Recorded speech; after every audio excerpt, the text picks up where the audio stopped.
I believe a lot of you guys have been small on social media forever, and that makes you feel insecure about yourself and your work. And your commissions sell little to nothing, but when someone else looks at your art, they tell you it's good. They don't understand why it's not selling. A lot of you guys are letting your insecurities get the best of you and have been focused on the wrong things. And worse, you have been asking for advice from random internet strangers who steer you in the wrong direction and pretend they know something. Hi guys, I'm Sayuui, a full-time anime artist. I have several friends and family who are also full-time like me. And today I'll give you assertive advice based on what I learned in my full-time years. I'll tell you the ideal level to start commissions, use some of my full-time friends and family as examples, and take some online advice examples to see if I would advise you to follow. I'll also let you know exactly how AI affects you as a freelance artist and why you don't need to be more scared of it than the global crisis. I took my absolute time working on this video to give you the best advice possible, and it ended up a little bit long, so timestamps will be in the description. So I must have said multiple times in this channel that focusing on your skills is very important, but Sayuui, if I improve too much and have to raise my prices, am I not limiting my clients? Some clients don't want to spend a lot, I understand that, but well, if you're smart enough, you can do time attack exercises to improve your speed, so you can offer surprise commissions and draw them in just a few hours, so you can charge less. That way you're not undercharging, you're just creating something quickly. But Sayuui, what is a good level for commissions? I've talked to friends about this, and this is my conclusion. There is no minimum level for commissions, but a good level for commissions is when you can draw almost anything with decent confidence, and the ideal level is when your work is so good that you can look back at your artwork you made like 2 years ago and still keep it in your portfolio because it somewhat corresponds to your current skill level. With AI and many great artists out there, I can see these standards rising recently, but some people who understand the commission business will continue to sell like water even though they're not the best artists out there.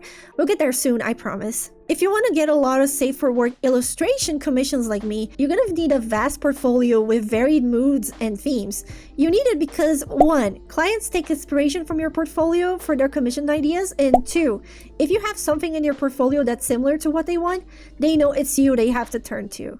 My portfolio has pieces from, I don't know, 3 years ago, and they've helped me get commissions today because they were related or similar to what other clients wanted. Like it or not, commissions, they do shape your portfolio and they steer your artwork in directions you might not want to go. But Sayuui, I heard if I keep a lot of pieces in my portfolio, people are always gonna judge me by the worst. That can be like that if you're applying for the industry, but not on social media.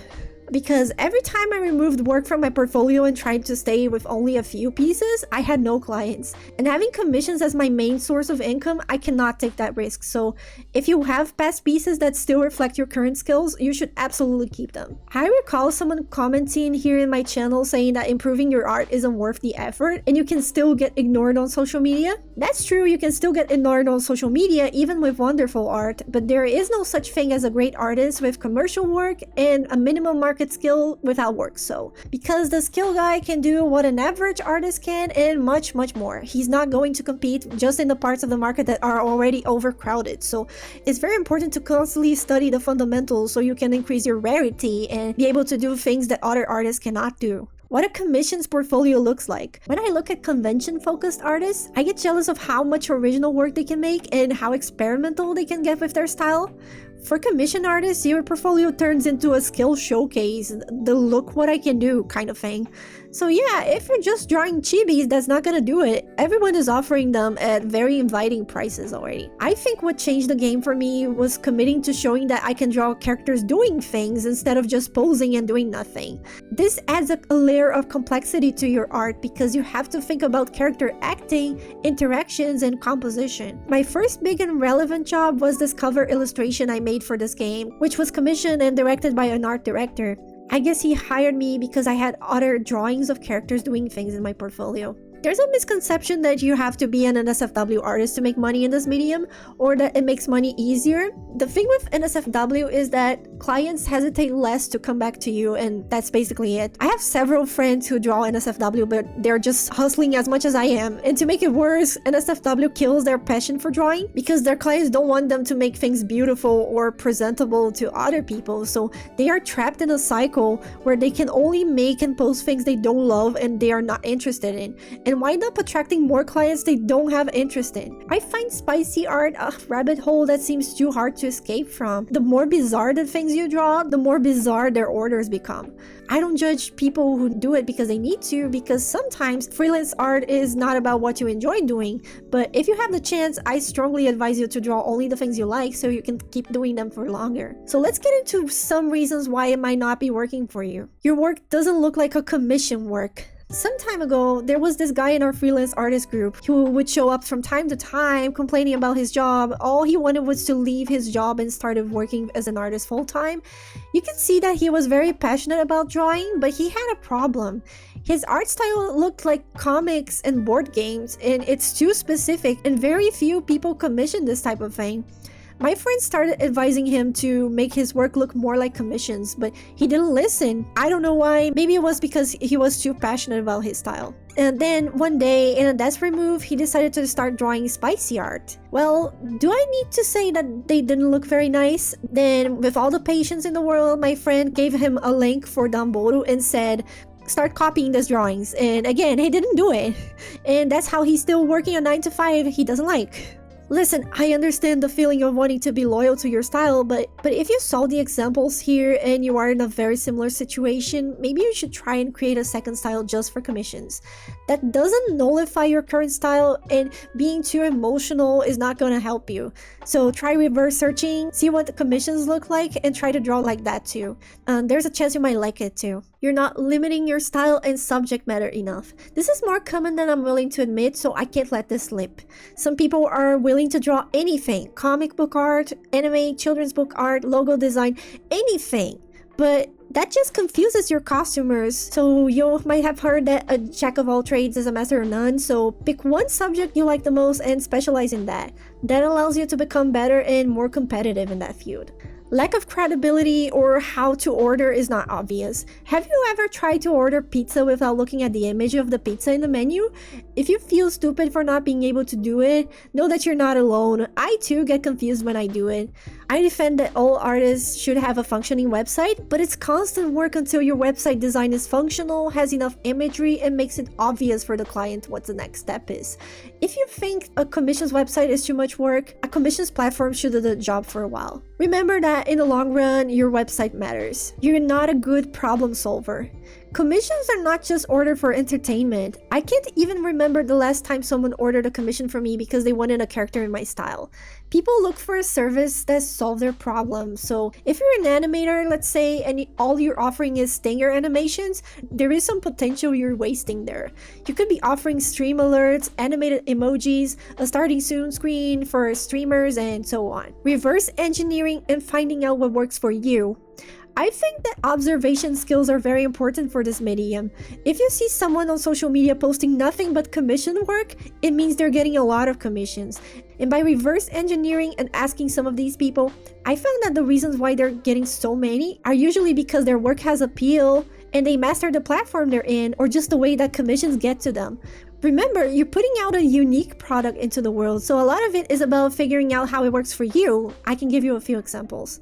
If you've seen my work before, you know it looks like something you see in games, so some people ask me for game assets. Some of them ask me to emulate other artist styles, but that's something I don't do because I don't want to, and I clearly state that in my terms of service. But people want that from me regardless of what I want or not. If I say no, they just go away and not pay me. It's that simple.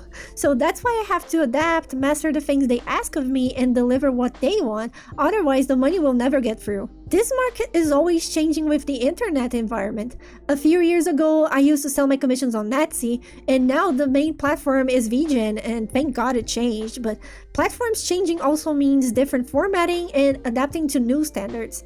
By the time you're watching this video, the platform may have changed, and that's what makes networking in this field so important. If you have friends who do the same as you for a living, you won't have to constantly try and fail to get into this medium. You're focused on the wrong things.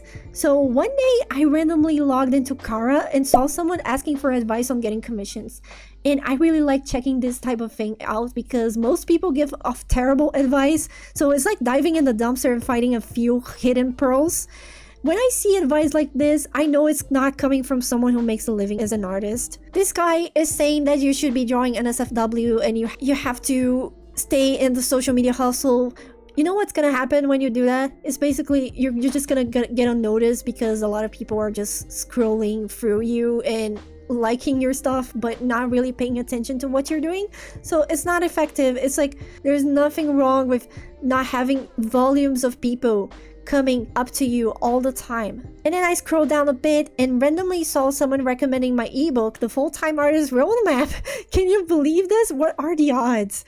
Before anyone says this is staged, here's a screenshot of my phone screen and a screenshot of my Discord community when I found out about this.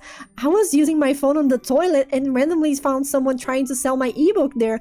I never logged into Kara. What are the odds? The Full-Time Artist Roadmap is the ebook I wish I had when I was starting out. Here you find all the knowledge I gathered through all these years living as an artist. If people are talking about it, it's because it's good. So click the first link in the description and get it now. This look was like knocking on someone else's door asking for an egg while they're holding an egg.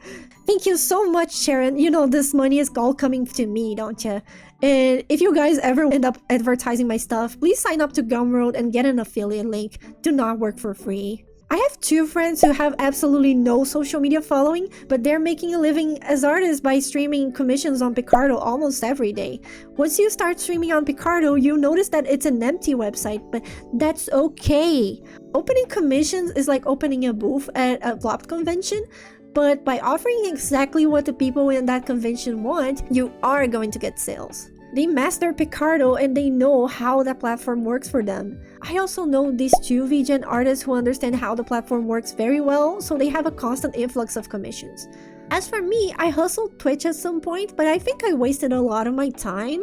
I've always wanted to grow a Twitter following, but I never wanted to post low quality content like sketches, and that's probably what set me back for years. My commissions usually come from VGen, Reddit, and online forums related to game development. And notice that so far I haven't talked about any funnel top social media like YouTube and TikTok. No one watches a YouTube video expecting to commission someone. No one watches a TikTok video expecting to commission someone.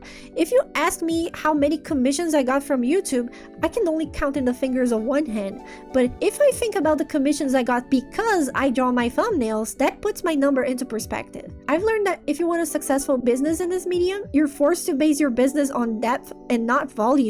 Treating your clients well and being legit interested in them as a person keeps them coming back and makes your career a little bit easier, especially in moments of crisis like this. If you can master a platform like VGen, and this video of mine can help you do that, and gather followers there, you'll get commissions more often and your career will be a little bit easier. Okay, so a lot of artists online say that the first thing you want to do is to get a big following to get a lot of commissions, or the only way to get there is by hustling social media. And like I told you, I have friends who do and don't have that, and both of them make a living. Social media is like a second job but with no pay, and a lot of it is about experimenting and figuring out what works for you. You'll be wasting a lot of your efforts regardless of whether you'll be gathering a big following or not. And if you lose access to your account or get hacked, you have to say goodbye to years of unpaid efforts. I think if you're not the type of artist to grow quickly on social media, it's safer to just use it as a window to share your work. How AI affects you. As commission artists, we were probably the least affected by AI, but for good or for bad, it reinforces good pricing and improving practices. Artists are selling luxury. If you want to do this for a living, you probably have to improve and increase the perceived value of your art. I remember a video that the YouTuber Psychra made years ago about being a freelance artist. At the time, he mentioned that there were 3 main abilities you could have if you wanted to go full-time: being good at what you do, being nice to your clients, and honoring deadlines. Back in the day, it was okay if you weren't good at one of these, but with AI, I feel like you want to have these abilities maxed out as much as you can. So guys, if you're spending more than a month waiting and no commissions are coming in, watch this video again to absorb the information better. I live off commissions, and even in difficult times like this, I can pull off one commission or another. Some people don't believe me when I say I live off commissions, but honestly, if you want to do what I do, maybe it's better to believe. I try to advise you guys as if you were me in the beginning, and there's no reason for me to hide these things. And again, I never said that being able to pull this off depends on your efforts alone.